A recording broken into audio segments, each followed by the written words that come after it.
দক্ষিণ এশিয়ায় আবারও যুদ্ধের শঙ্কা মাথাছাড়া দিয়ে উঠেছে। কোনো প্রমাণ ছাড়াই কাশ্মীরে ভয়াবহ সন্ত্রাসী হামলার দায় পাকিস্তানের উপর চাপাচ্ছে ভারত। সিন্ধু পানি চুক্তি স্থগিত সহ পাকিস্তানের বিরুদ্ধে বিভিন্ন কঠোর পদক্ষেপ নিয়েছে দেশটি। এমন অবস্থায় পাল্টা পদক্ষেপ নিয়েছে পাকিস্তান। ভারতের সঙ্গে বাণিজ্য ও বিমান চলাচল ব্যবস্থা বন্ধ করে দেওয়ার সিদ্ধান্ত নিয়েছে দেশটির সরকার। কাশ্মীরের পেহেলগামে সন্ত্রাসী হামলার পর ভারত এখন কি পথে এগোবে? পাকিস্তানের দিকে কি সামরিক পদক্ষেপ নিতে চলেছে ভারত? এমন প্রশ্ন সবার মনে।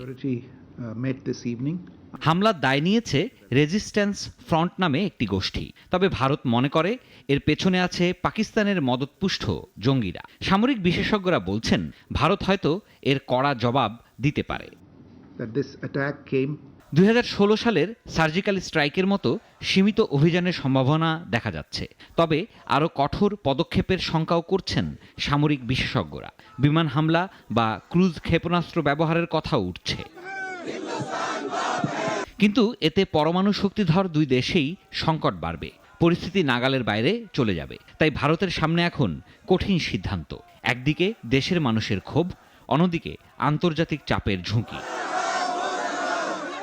কোনো প্রমাণ না দিলেও পাকিস্তান সন্ত্রাসে জড়িত এই যুক্তিতে ভারত সিন্ধু পানি চুক্তি স্থগিত, সীমান্ত পথ বন্ধ, সার্ক ভিসা বাতিল এবং কূটনৈতিক সম্পর্ক হ্রাসসহ বেশ কিছু পদক্ষেপ নিয়েছে। ভারত সরকারের প্রতিক্রিয়ায় পাকিস্তানের প্রধানমন্ত্রী শাহবাজ শরীফ জাতীয় নিরাপত্তা কমিটির বৈঠক ডেকেছেন। দুই পক্ষেই পরিস্থিতি ক্রমেই উত্তেজনার দিকে যাচ্ছে।